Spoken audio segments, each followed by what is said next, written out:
host Raymond Mutuku. It is 5 a.m. Kenyan time, and we will begin reading the book of Joshua. We're going to start reading this wonderful book. But before we start, I'll give you a quick stuff that we learned from the other books we have been reading. We read Genesis, we read Exodus.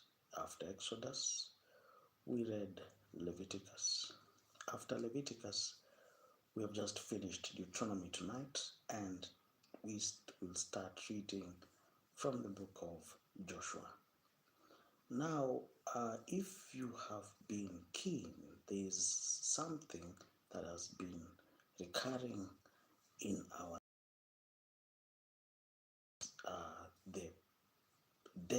the dangers of impatience. That is, the slaves were not patient at all, and in the process they were quarreling. They grumbled in the wilderness. They asked Moses questions as, is it because there were no graves in Egypt that you brought us here? And they grumbled and contested with Moses throughout the journey. Now, because of that, they quarreled everywhere, in the Pharaoh to the Promised Land. Because here, one thing that was left unsaid is that God never specified how long they would stay in the wilderness. They never knew. When they came out of Egypt, nobody told that they would stay 40 years in the wilderness. If they were told in advance that they would stay 40 years in the wilderness, then most of them would not follow Moses, because they thought coming out of Egypt they would immediately go to the Promised Land. And that was the great misunderstanding. I think that was the great misunderstanding, because they thought maybe staying in the wilderness would be a temporary thing. But unbeknownst to them, unbeknownst to the children of Israel, they never knew that they would stay in the wilderness for 40 years. And so they never thought they would lack. Of course, that period of, I call it the season of wilderness, brought about repeated cycles of impatience, because they were very impatient to Moses and Aaron. At a place called Kibroth Hatava, the children of Israel demanded meat in the desert. They were very impatient. They demanded,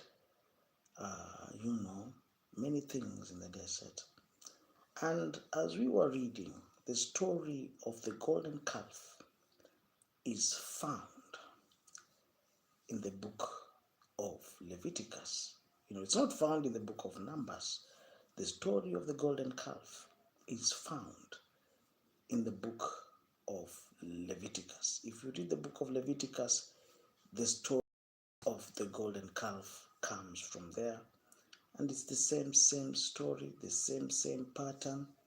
They were impatient, and they forced Aaron to create an image, or they forced Aaron, they gave him gold, and forced him to forge or to make an idol of gold in the wilderness. And they, of course, they bowed and started worshipping the golden calf that is found in the book of Leviticus. There's the same repeated cycle of impatience. We can see here when they entered, as they were just about to enter the promised, when the spies came with a story that the promised land, the land was, was full of giants, the sons of Anak, or the sons of the giants. Of course, at that time, their impatience exploded because now they felt, enough is enough. They have traveled the wilderness. They faced snakes, venomous snakes. They survived hunger.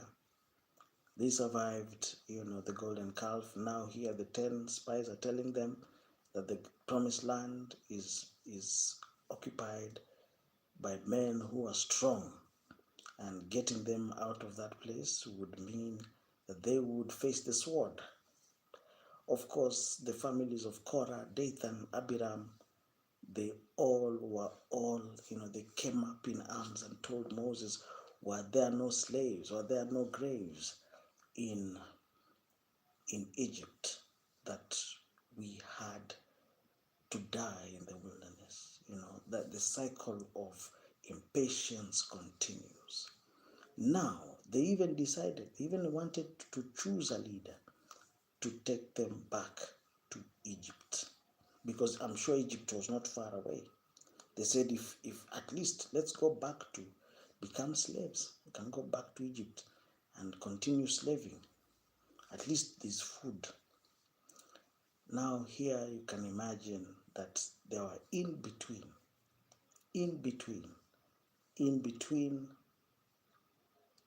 the promises of God and the season of waiting. They were in between. And I'm sure, you see there's their impatience boiled over. And of course, now we are starting to read the book of Joshua. Now we have already finished. The end of the book of Deuteronomy, of course, is about the death of Moses. And even before we start the book of Joshua, I want to tell you a very interesting fact. If you read Deuteronomy 34, it talks about nobody knew where Moses was buried. But in the book of Joel, go and read the book of, not Joel, go and read the book of Jude, chapter 1. In the book of Jude, chapter 1, and I will tell you something very interesting, very, very interesting, a secret. The devil himself was interested in the body of Moses. Let's read the book of Jude. It tells you that the devil went to search for the burial place of Moses. That is in the book of Jude. Because why? You see, Moses brought about something. Moses brought about the law. The law as you know it. Moses was the man who brought about the law. Moses brought about how people could come to the good graces of God. Moses brought about the path. Moses brought about the road. Are we together? Before, Moses brought about a covenant. Are we together? So here we start reading. But the devil also wanted to know where Moses was buried. And see, the Bible says in Deuteronomy 34 that nobody knows where Moses was buried. In Mount where? In Mount Nebo. That is the death of Moses. But when you read the book of Jude, it tells you that the devil knew the exact location where Moses was buried and went to take the remains of Moses because he wanted. The devil was also interested in the remains of Moses. That's why where Moses was buried remained a secret. But the devil, of course, he knew where the body was buried. That's why he went to check. When you go and read the book of Jude, the place where Moses was buried was a secret because his bones had power. Are we together? And if the devil would have access to the bones of Moses, he could use them for his own corruption. Are we together? That is why it is very important to know that my angel Michael came and, of course, protected the burial site of Moses. Now, without any further ado, we'll continue reading the book of Joshua. We'll start reading the book of Joshua. Joshua is a very, very interesting book, and we are starting right now. Joshua 1. After the death of Moses, the servant of the Lord said to Joshua, the son of Nun, Moses' assistant, Moses my servant is dead. Now then, you and all these people get ready to cross the river Jordan into the land I'm about to give them to the Israelites. So here, the first, I wish I did not carry my pen. The first thing that they did was to cross a river Jordan into the land I'm about to give them to the Israelites. I will give you every place where you set your foot, as I promised Moses. Your territory will extend from the desert to Lebanon, and from the great river the Euphrates, all the heated country to the Mediterranean Sea. In the west. Any questions up to there?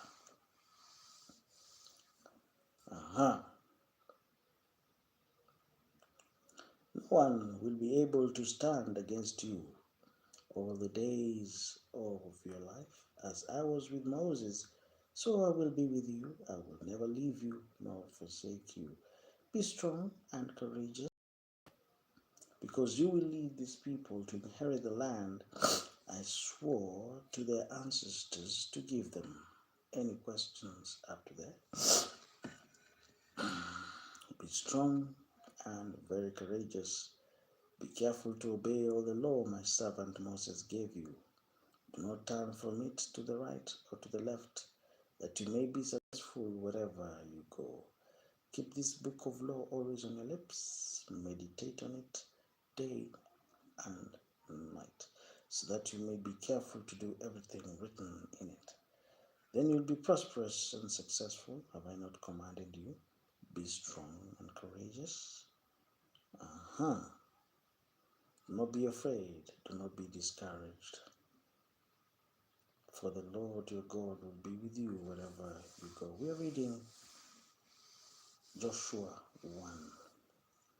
And if possible, how many chapters are there in Joshua? I'll give you a very short brief of how many chapters. Just 24 chapters. We can finish the book of Joshua today. If we are serious, we can do that today. By the end of the evening, by today's evening, we should be in the book of Judges. All right? Okay. Any questions up to there?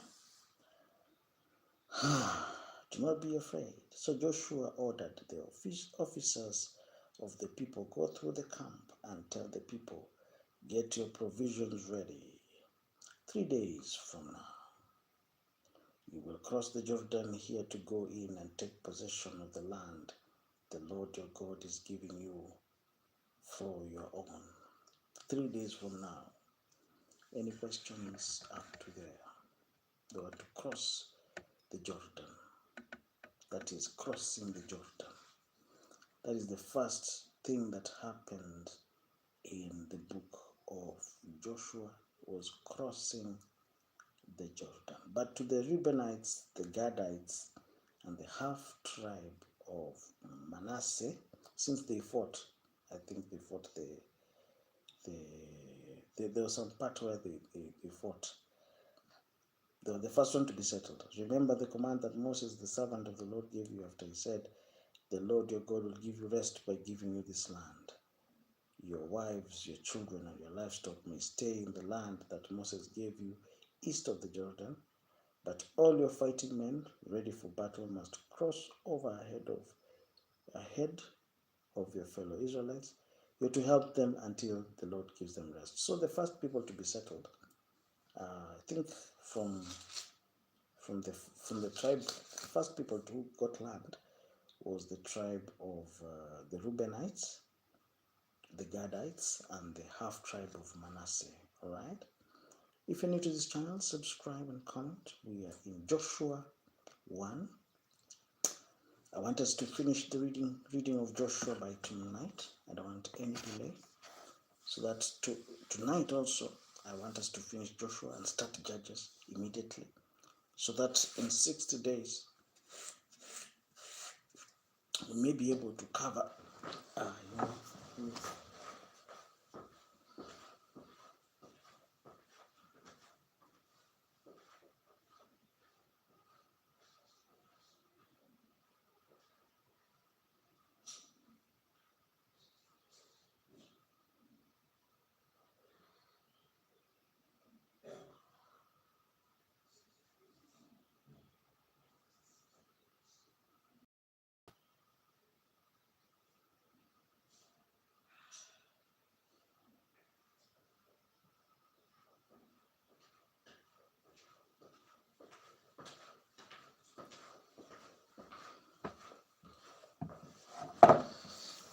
ladies and gentlemen, I wanted to say that I wanted us to cover at least the scripture in the first 60 days of the year.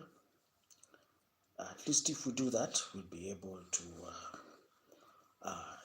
set the tone. I think that would be a good idea. At least for the first 60 days of the year, we'll have 300 days to decide what to do. But at least the first 60 days, we will have a very good, we'll set the mood, all right? But that's the plan. I think that is the plan that I've shared. That I wanted us in the first 60 days to work like hell, and then after that we can relax, all right? Or we can even do a remix of what we have done. Any questions up to there? All right. So that's what I wanted us to do, at least so that we can set the pace. Any questions up there? Because I don't want the year to gather dust. You can say, oh, you don't know what's doing. No, I want us to first take advantage the first 60 days. Once we have taken advantage, there's no one who's going to be able to even we'll have something called first mover advantage. All right. Once we have that first mover advantage, we are good to go, because now the first 60 days we've already owned it. But we can relax, because even if they do whatever, anyone who's trying to replicate or duplicate whatever we have done will be very difficult. Any questions up to there?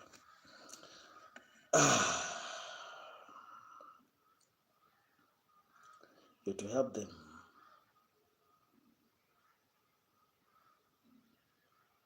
If you had one message to the world, what will it be? Wow.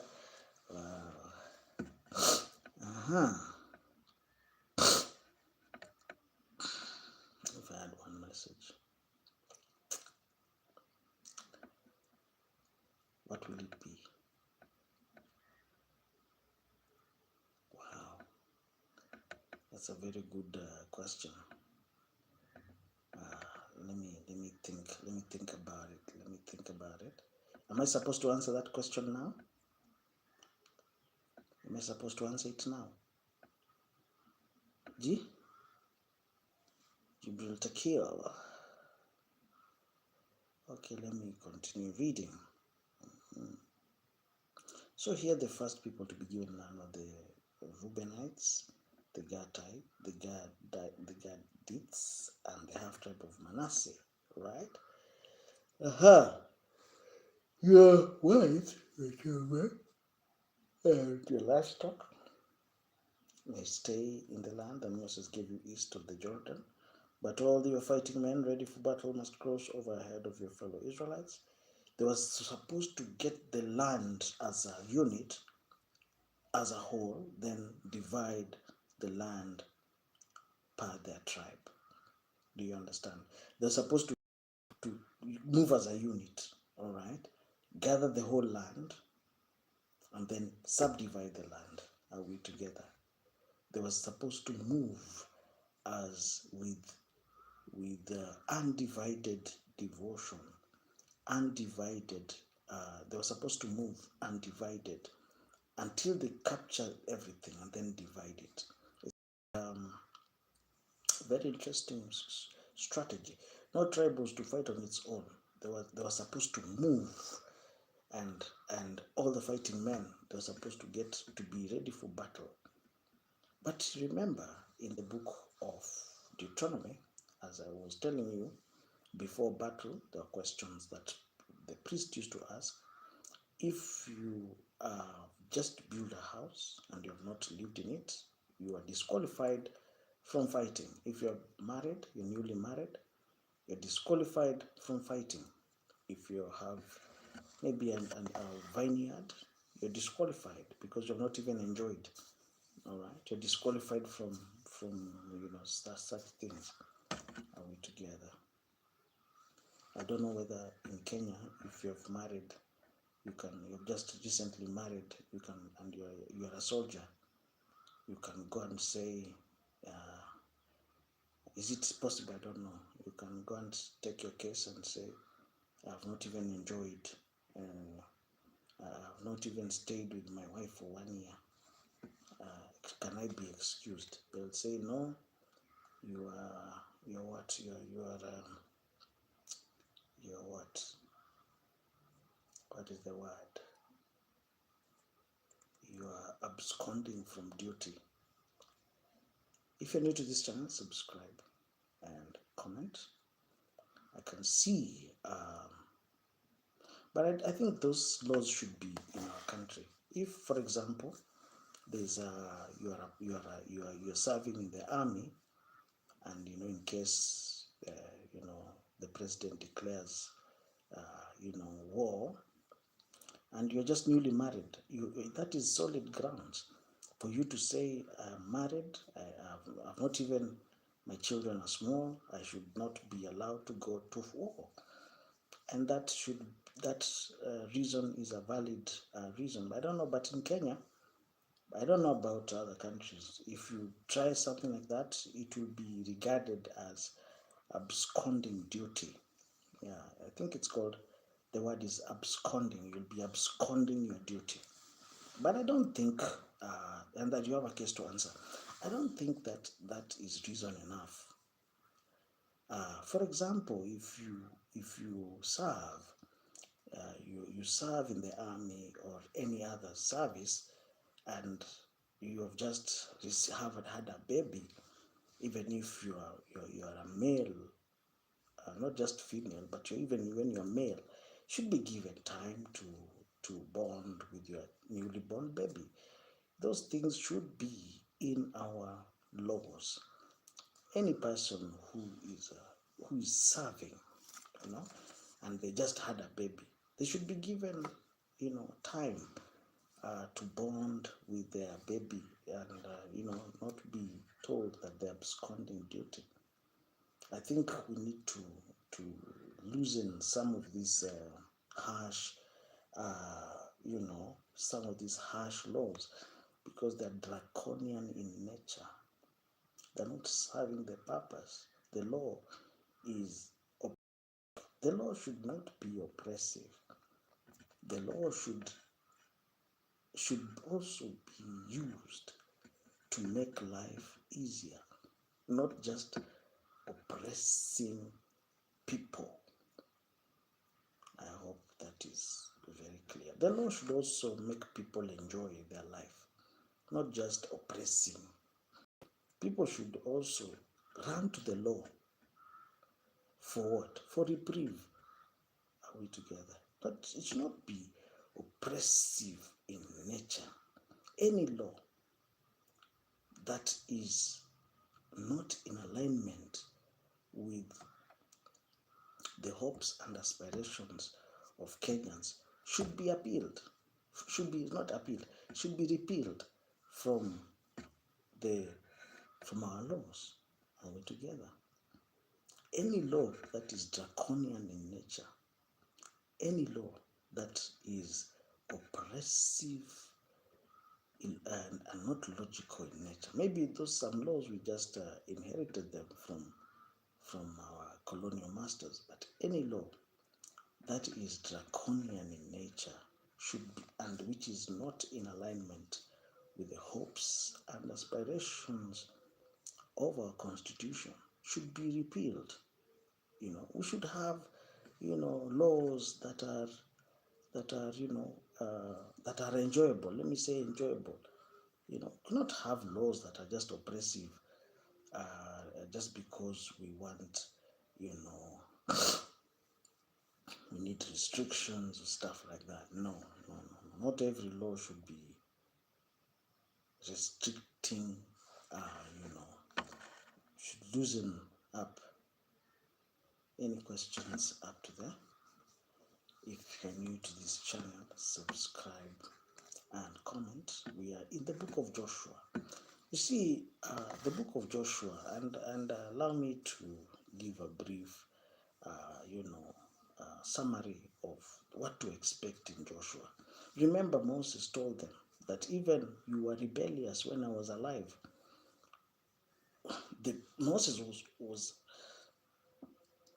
had already given us what to expect in the future generations. They said you rebelled when Moses was alive. What about when he dies? You'd be, Moses already had predicted that the children of Israel would just lose their minds once they get into the promised land, because they were rebellious and stiff-necked. What if now they get into the promised land? They would just lose their minds, right? So Moses also, from the word go, Moses had already predicted what would happen once the children of Israel get to the promised land. He saw something that was terrible. He saw the children of Israel worshipping other gods. Now here, the doctrine now comes. They ran away from Pharaoh, but they did not run away from the doctrine, because now the doctrine now is showing up its face again. They ran away from Pharaoh thinking that wherever they are going, they will not face, they won't, it will just be a slope from there, but unbeknownst to them, unbeknownst to the children of Israel, there was now a new place, new problem. Most people say a new level, a new demon. Now they face in the book, they faced new problems now. We'll call this chapter the gods of Canaan. Now here they're facing a new problem, the gods of Canaan, and that problem has already been, they went deep. You see, let me show you something that is very, very strange in the book of Deuteronomy 20 something. Let me show you the gods of Canaan. Now here we are in I will call this series. Now we are facing the gods of Canaan. Now here I will give you a sneak peek on what to expect. Now here from Deuteronomy 18, when you enter the land the Lord your God is giving you, do not learn to imitate the detestable ways of the nations there. Let no one be found among you who sacrifices their son or daughter in the fire. Stop there. They've already been told what to expect from the gods of Canaan.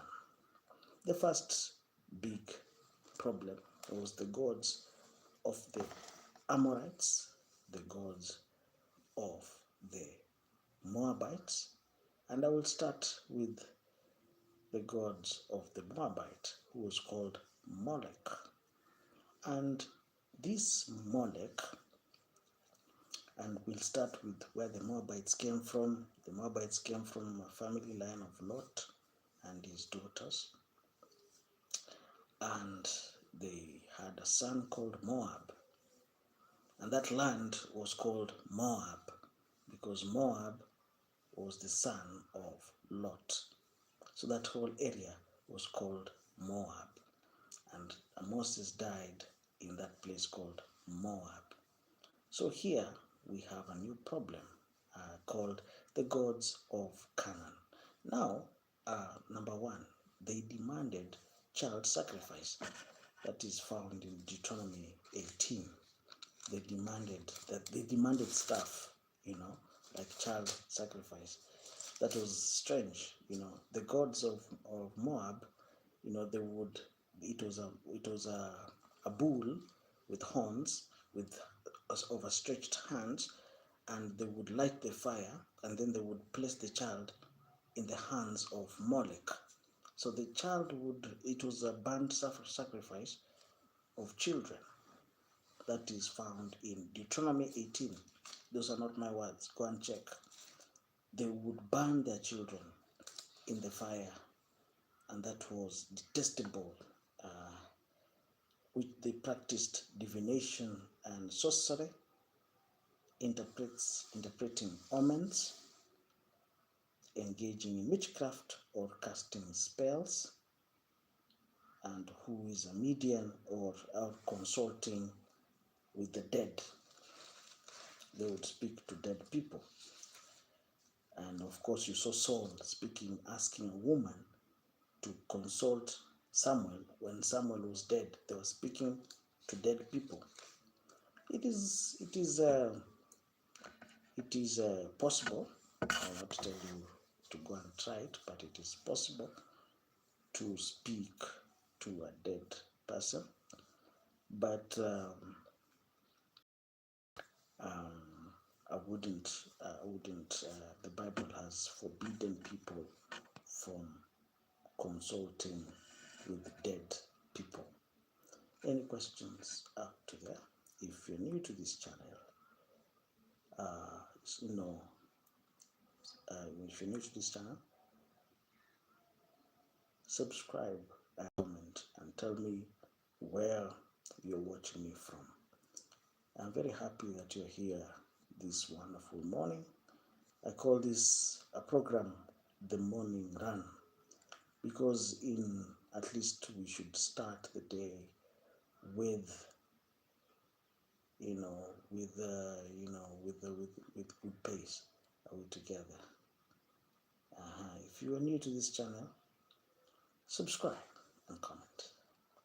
Now, they were told, but all your fighting men ready for battle must cross over ahead of your fellow Israelites. You are to help them until the Lord gives them rest, as he had done for you, and until you too have taken possession of the land that the Lord your God is giving them. After that, you may go back and occupy your own land. So the Reubenites already had land, but they were also required to provide, men for battle, which Moses, the servant of the Lord, gave you east of the Jordan towards the sunrise. Then they answered Joshua, whatever you have commanded us we will do, and wherever you send us we will go. Just as we fully obeyed Moses, so we will obey you. May the Lord your God be with you as he was with Moses. Whoever rebels against your word and does not obey it, whatever you may command them will be put to death. Only be strong and courageous. So in chapter 2, Joshua chapter 2. Then Joshua the son of Nun secretly sent 2 spies from Shittim, go look over the land. He said, especially Jericho. So they went and entered the house of a prostitute named Rahab and stayed there. So the king of Jericho was told, look, some of the Israelites have come here tonight to spy out the land. So stop there. How did he know? How did he know? Stop there. He was told, look, some of the Israelites are here to spy out the land. Unless, because how would you know that 2 people came? Unless there was something, or there was something that was whispering to the king of Jericho what was happening. So the king of the Jericho sent this message to Rahab, bring out the men who came to you and entered your house, because they have come to spy out the whole land. Already the king knew the mission, but the woman had taken the 2 men and hid them. He said, yes, the men came to me, but I did not know where they had come from. At dusk, when it was time to close the city gate, they left. I don't know which way they went. Go after them quickly, you may catch them, you may catch up with them. But she had taken them up to the roof and hid them under the tops of flax she had laid out on the roof. So the men set out in pursuit of the spies on the road that leads to the fords of the Jordan.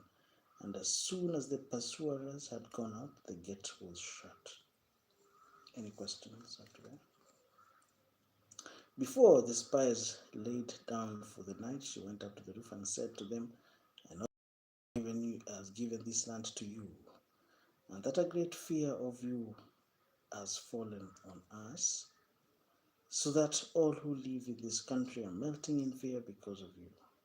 We have heard how the Lord dried up the water of the Red Sea for you. Wow. When you came out of Egypt, and what you did to Sihon and Og, the 2 kings of the Amorites east of the Jordan, whom you completely destroyed. Any questions up to there? When we heard of it, our hearts sank, and everyone's courage failed because of you. For the Lord your God is in heaven above and on the earth below. Now then, please swear to me by the Lord that you will show kindness to my family, because I have shown kindness to you. Give me a sure sign that you will spare the lives of my father and mother, my brothers and sisters, and all who belong to them, and that you will save us from death. Any questions up to there? Our lives for your lives. The men assured her, if you don't tell what we are doing, we will treat you kindly and faithfully when the Lord gives us the land. So she let them down by a rope through the window, for the house she lived was in the part of the city wall. She said to them, go to the hill, so that the pursuers will not find you. Hide yourselves there for 3 days until they return, and then go on your way. Now the men had said to her, this oath you made us swear will not be binding on us, unless when we enter the land you have tied this scarlet cord in the window through which you let us down. And unless you have brought your father and mother, your brothers and all your family into your house, if any of you go outside your house into the street, their blood will be on their own heads. We will not be responsible. As for those who are in the house with you, their blood will be on our head if a hand is laid on them. But if you tell what we are doing, we will be released from the oath you made us swear. Agreed, she said. Let it be as you say. So she sent them away, and they departed, and she tied the scarlet cord in the window. When they left, they went into the hills and stayed there 3 days until the pursuers had searched all along the road and returned without finding them. Then the two men started back. They went down out of the hills, forded the river, and came to Joshua the son of Nun and told him everything that had happened. They said to Joshua, the Lord has surely given the whole land into your hands. All the people are melting in fear because of us. Early in the morning, Joshua and all the Israelites set out from Shittim and went to the Jordan, where they camped over. After 3 days, the officers went through the camp, giving orders to the people. When you see the Ark of the Covenant of the Lord your God and the Levitical priest carrying it, you are to move out from your positions and follow it. Then you will know which way to go, since you have never been this way before. But keep a distance of about 1 cubit between you and the ark. Do not go near it. Joshua told the people, consecrate yourself for tomorrow. The Lord will do amazing things among you. For tomorrow, we do amazing things. Any questions up to there? If you're new to this channel, subscribe and comment. Joshua said to the priests, take up the Ark of the Covenant and pass on ahead of the people. So they took it up and went ahead of him. And the Lord said to Joshua, today will begin to exalt you in the eyes of all Israel, so that they may know that I am with you and I was with Moses. Any questions up there? If you're new to this channel, subscribe and comment. I will begin to exalt you in the eyes of all Israel, so that they may know that I am with you as I was with Moses. Tell the priests to carry the Ark of the Covenant. When you reach the edge of the Jordan waters, go and stand in the river. I said we just have 60 days to read the scripture. If you're new to this channel, subscribe and comment. Tell me where you're watching me from. We are not out to see where it is possible to read the scripture in 60 days. Joshua said to the Israelites, come here and listen to the words of the Lord your God. This is how you know the living God is among you, and that he will certainly drive out before you the Canaanites, Hittites, Hivites, Perizzites, Girgashites, Amorites, and the Jebusites. See, the ark of the Lord and all the earth will go into the Jordan ahead of you. Now then, choose 12 men from the tribes of Israel, each one of each tribe. As soon as the priest who carried the ark of the covenant, the Lord of all the earth, set foot in the Jordan, the waters flowing downstream will be cut off and stand up in a heap. Wow.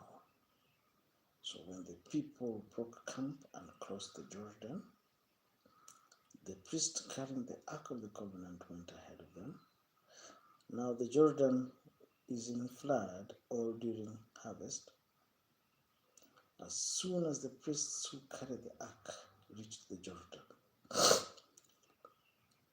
and their feet touched the water's edge, the water from upstream stopped flowing. It piled in a heap a great distance away at a town called Adam in the vicinity of Zarethan, while the water flowing down to the Sea of the Arabah was completely cut off. So the people crossed over opposite Jericho. The priests who carried the Ark of the Covenant stopped in the middle of the Jordan and stood on dry ground, while all Israel passed by until the whole nation had completed the crossing on dry ground. Whoa. When the whole nation had crossed Jordan, had finished crossing the Jordan, the Lord said to Joshua, choose 12 men from among the people, one of each tribe, and tell them to take up 12 stones. You see here, it's funny because there's something that I want us to read. You see here, the water stopped flowing. The water stopped flowing in the Jordan until they crossed. Until they crossed, the water stopped.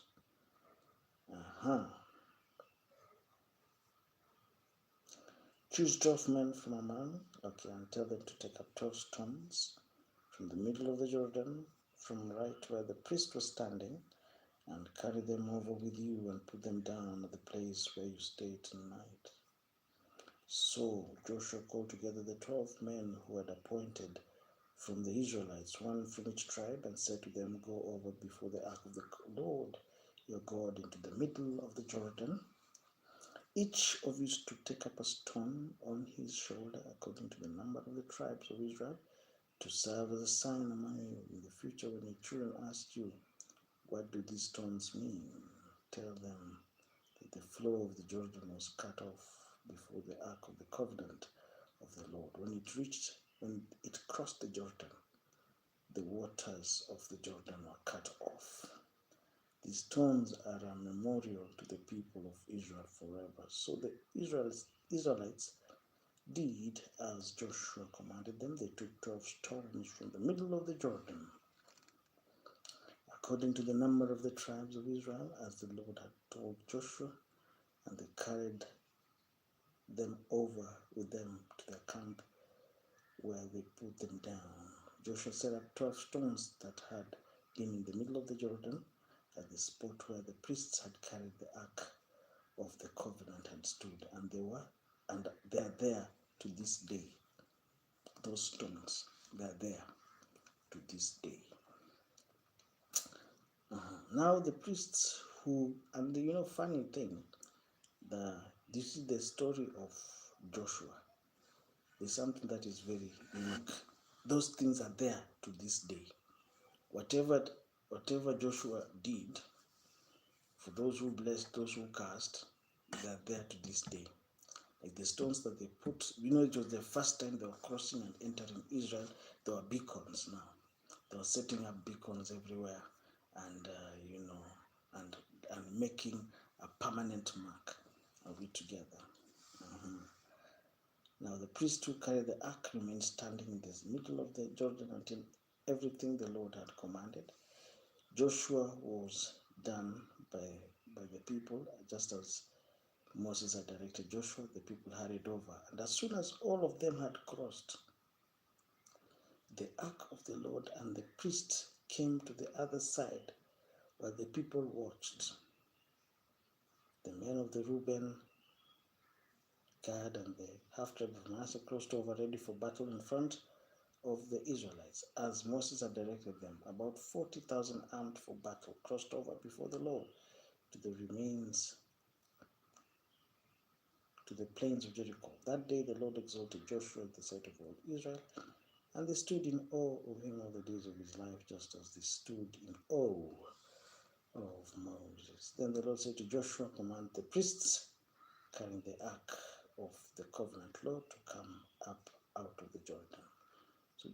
So Joshua come out of the Jordan, and the priest came out of the river carrying the ark of the Jordan, the ark of the covenant of the Lord. No sooner had they stepped their feet on the ground than the waters of the Jordan returned to their place and ran in as flood. Wow. Let's stop there. As soon as they crossed, the priest came out of the river, it continued. Ladies and gentlemen, it was such a pleasure. We've started the book of Joshua. We'll continue later. Any questions after there? Arrivederci.